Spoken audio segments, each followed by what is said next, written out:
Don't do anything with your cherries until you watch this video, because for almost everyone, you are probably tossing away a part of the cherry that actually has a fabulous use and can help stretch them even further. But today we're first gonna start with our cherries, and I'm gonna walk you through dehydrating cherries, because dehydrated cherries are my absolute favorite. In fact, I have a batch going in the dehydrator right now, and my husband's like, do we even eat dehydrated cherries? Like, why are you dehydrating all the cherries? And I'm like, well, you guys don't, but I do, because I hide all the dehydrated cherries for myself, and I ate all of them last year, and you guys didn't get any. So yes, we do eat the dehydrated cherries, and I may share some with you this year. So I got to get this last batch of these cherries into the dehydrator before they start to mold. And tip, if you're ever picking or buying cherries, you always want to make sure that you get them with the stem on, because with the stem on, they will last longer. Once the stem is removed, then oxygen can get in there and they will break down faster. So you'll always want to go see, like this one had the stem on and this one didn't, and you can see right there, this one's starting to turn soft, it's starting to shrivel up, like it's starting to break down that much faster. So if you're ever shopping for them or you're picking them yourself, make sure that you try to leave the stem on all of them so that they'll last longer, in case you can't get to processing them right away. So these have all been rinsed, and this is my little handy dandy cherry pitter. And for like little tiny or the like sour pie cherries, you put them on this side. Obviously these ones are larger, so they're going here, and then these prongs just come down and they pit it for you, which is really, really nice. Every now and then you do have to check. Most of the time the pits come all the way out, but occasionally I've had a pit that's just hanging on. So these we're gonna go ahead, I just put them directly on my tray. So here's my dehydrator tray. I have the little silicone mat just so they don't stick so much. Fruit, especially if it's got a lot of juice coming out, tends to get a little bit stickier, so I feel like it just helps with cleanup time and processing faster.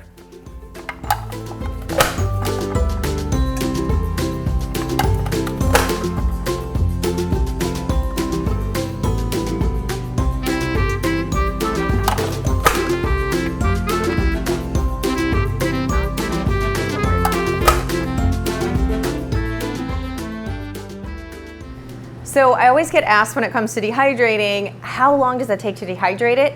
And the answer is it depends, which is one of the most hated answers that I hate hearing when I ask somebody a question, but I'm gonna explain why.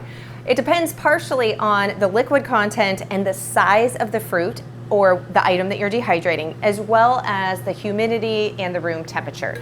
So when it comes to dehydrating fruit, I dehydrate my fruit at 135 degrees Fahrenheit, which my dehydrator has where I can select the different temperatures. And so that is the fruit setting, and I have found that my fruit does really well at that temperature. So that is the temperature that I dehydrate mine on.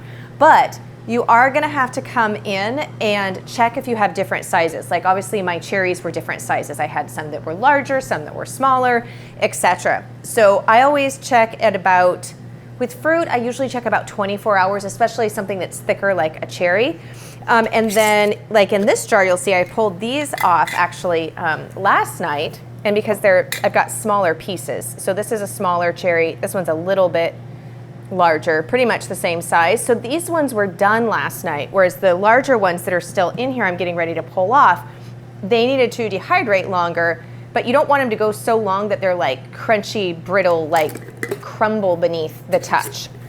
So how do you know though, when they have had enough moisture removed that they're gonna be shelf stable? You can go ahead and package them up and they won't mold.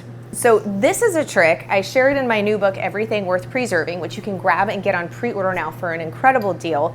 But this is a trick that I learned a long time ago, because I couldn't tell just by squishing it, like, is it gonna mold? I hate to package all of this up in jars and then a month later find them all moldy. So here is a trick that has worked extremely well for me. It has never failed me. And that is while it is still warm. So I just unplugged this. They need to be warm. I can't iterate that enough.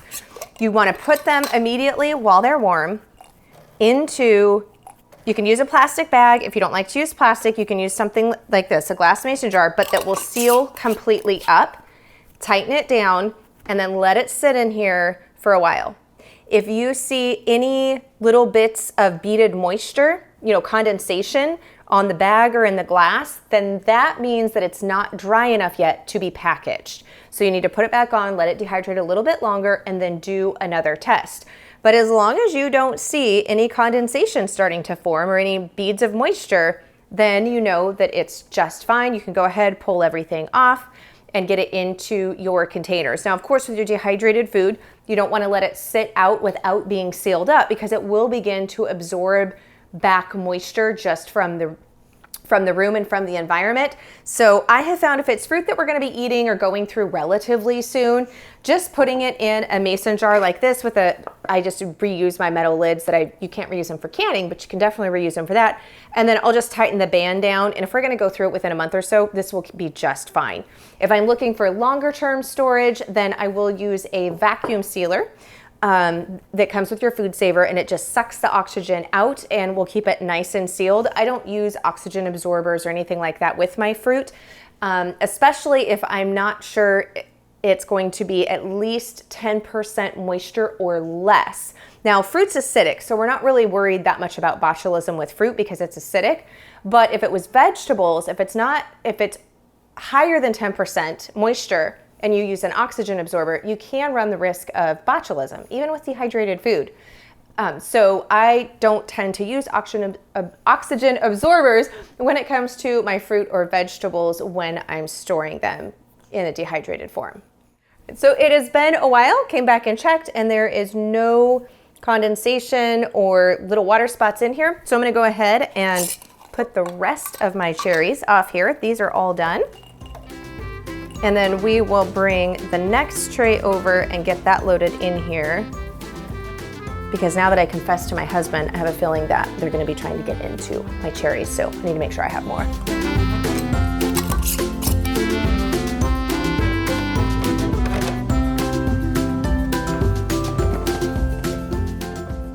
You didn't throw your pits away, right? You want to make sure that you have saved them, which this is great because it just puts them all together in one little container. And so when you've got your cherry pits, like obviously there's still, little bits of the cherry flesh. And then this is even, obviously the part of the cherry where the pit came through. Just go ahead, put all the juice, and we're gonna put them into a glass mason jar. Now this is a small one because I actually have started, this is just the last of my cherries, but I had done a larger amount of this when I was processing the cherries earlier this week. So what you're gonna do is you are gonna take, I like to use raw apple cider vinegar, and you're just gonna cover these with this apple cider vinegar. You wanna make sure that they are fully submerged there. And you'll see a few little float up to the top, but they're usually still beneath the liquid level. So I've never had any mold issues. Now this is vinegar, so I don't usually use a metal canning lid. This is where I'll use the 2-piece like Harvest Guard or Tatler lids, where you just have the little rubber gasket here. And you definitely wanna use something that seals, because fruit flies love cherries and they love apple cider vinegar, and you don't want them getting into this. So I'll use this with that, and then I'll put the band down. If you don't have the reusable 2-piece lid like this, you can put a piece of plastic wrap down first and then put a metal lid over it and the band. But the reason you want to do that is because you're going to need to shake this up. So you're going to shake this up, and then you're just going to let that sit. And ideally you'll shake it every day, but there may be some days that you forget. But just look at the change. Look at that deep red color of the vinegar. So what's left flesh-wise from these pits is infusing into this vinegar. And yes, I know cherry seeds, pits have cyanide in them, but you're not crushing these. They're remaining whole, so you're in no danger of getting any poison cyanide from these cherry pits. You'd actually have to crunch them up, grind them up, consume them in a form where they were broken and the surface was exposed, which we're not doing with the vinegar. So you can let this go for a couple of weeks so that it gets really nice and infused. And then when you're done, you're obviously going to strain all of the pits and the little bits out, put it through a strainer. This has only been going for a week, and I'm going to let mine go a little bit longer. Actually, I fibbed. It's not even been a week. It's been 5 days. So I'm going to let this go a little bit longer because I like a really strong flavored cherry vinegar. But infusion is a great way to get the last little bit of this, and then it makes a wonderful cherry infused vinaigrette. It makes a great salad dressing. It can be really good in marinades. just one of my favorite flavored vinegars to keep on the shelf, and it's made with something that normally we would just throw away. So you can see there's many different ways to preserve food at home, and infusion happens to be one of them.